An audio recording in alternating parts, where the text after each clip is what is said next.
मुल्क खोखला हो गया तो आपकी प्रिपेयर्डनेस, न्यूक्लियर डेटरेंस और मिसाइल किस काम के?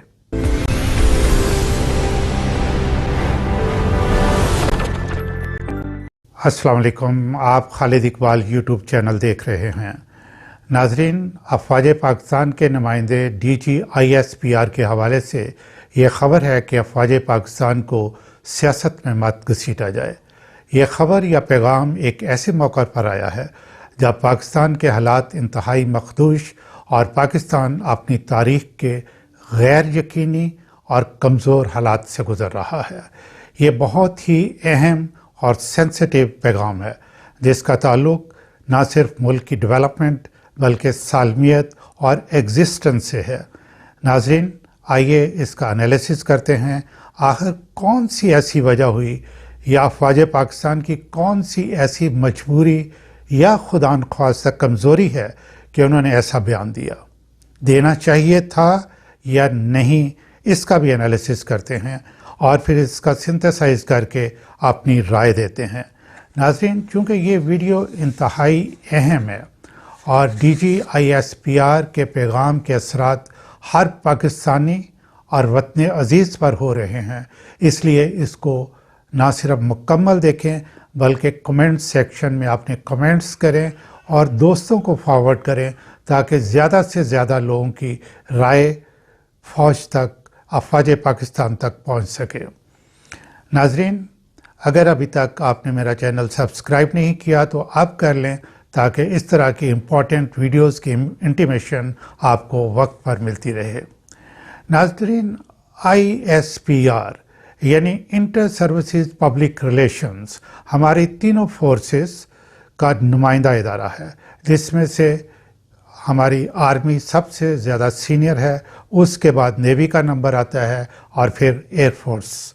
माशाल्लाह हमारी forces well organised, very well disciplined और इंतहाई प्रोफेशनल हैं और अफवाज पाकिस्तान कॉम्पिटेंसी और प्रोफेशनलिज्म के एतबार से दुनिया की टॉप 10 फोर्सेस में शामिल होती हैं। अलबत्ता बहादुरी में दुनिया भर में इनका कोई सानी नहीं।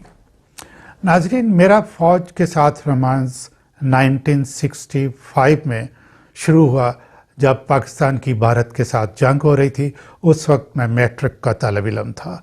हमारा घर लाहौर से बाहर बिल्कुल खेतों में था और घर के साथ बहुत ही बागात थे, अमरूदों के बागात बहुत ज़्यादा थे।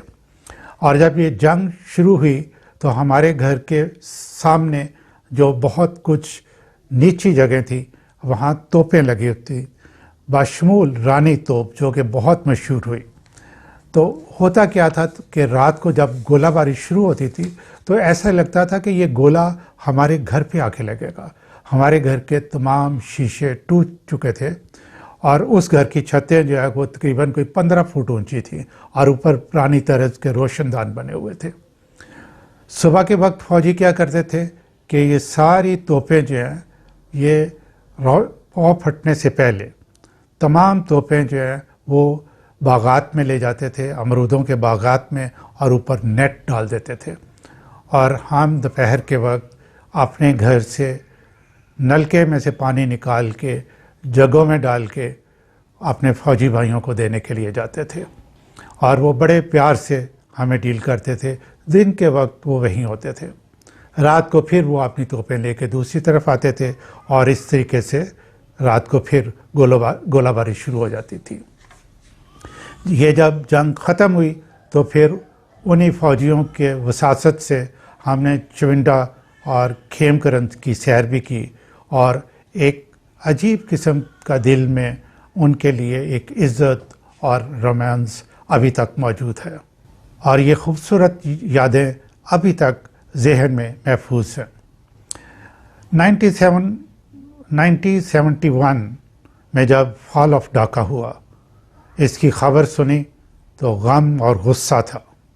उस वक्त मैंने अपने दोस्तों के साथ मिलकर एक बहुत बड़ा पोस्टर बनाया और उसको पंजाब यूनिवर्सिटी माल रोड पे लाहौर में اس کے سامنے جو بس سٹاپ ہے اس پہ لگایا اور اس پہ میں نے لکھا کہ پاکستان کی تاریخ میں ہتھیار ڈال دو کہ سیاہ الفاظ ہم اپنے خون کی روشنی سے مٹا دیں گے۔ ناظرین، اس کے بعد 1975 سے 1979 تک میں بنغازی لیبیا میں تھا اور ٹیلی ویژن سے منسلک تھا۔ وہاں میں بہت سے بنگالیوں سے اور پاکستانیوں سے جو کہ اس وقت جب جنگ ہوئی مشرقی پاکستان میں تھے، بھارت کی قید میں چلے گئے اور بعد میں جب چھوٹ کے آئے تو پھر ڈیپوٹیشن پہ وہ لیبیا آئے ہوئے تھے۔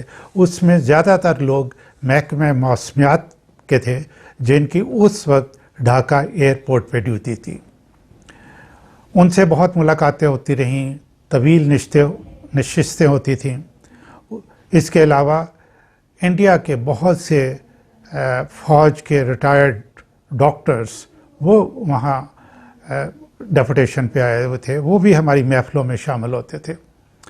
تو ان سے جو معلومات حاصل ہوئیں، اس کے بعد میں اس نتیجے پہ پہنچا کہ یہ فال آف ڈھاکہ جو ہے ایک سیاسی ناقبت اندیشی کے سبب ہوا، جسے فوجی شکست کا نام دیا گیا، جو کہ بالکل غلط ہے۔ اس کے بارے میں کبھی ڈیٹیل میں بات کروں گا۔ بعد میں نے جب سٹاف کالج جوائن کیا تو پھر افواج پاکستان کی ٹریننگ اور پریپیئرڈنیس کو بہت قریب سے دیکھنے کا موقع ملا۔ یہ جان باز جو اپنی سرحدوں کی حفاظت، دہشت گردوں کے خلاف جنگ، قدرتی آفات سے نپٹنے کے لیے ہر وقت تیار رہتے ہیں، انہوں نے اس نازک موقع پر یہ کیوں کہا کہ ہمیں سیاست سے دور رکھیں؟ اس کا جائزہ لینے کی ضرورت ہے اور ہم اس کا انالیسس کریں گے اور بغیر کسی خوف و خطر کریں گے۔ ناظرین، یہ بیان کوئی معمولی نہیں ہے۔ ہمیں سمجھنا ہوگا کہ یہ دنیا سٹیٹک نہیں ہے، یہ ڈائنامک ورلڈ ہے۔ تبدیل ہوتی دنیا کے ساتھ اپنی سوچوں کو بدلنا ہوگا، بہت سے کانسیپٹس کو ریوزٹ کرنا ہوگا، آئین اور قوانین میں ضروری تبدیلیاں کرنا ہوں گی، مختلف اداروں بشمول عدلیہ، مقننہ اور انتظامیہ کا رول ری ڈیفائن کرنا ہوگا تاکہ اس تیزی سے تبدیل ہوتی دنیا میں اپنی آنریبل ایگزسٹنس کو یقینی بنایا جا سکے۔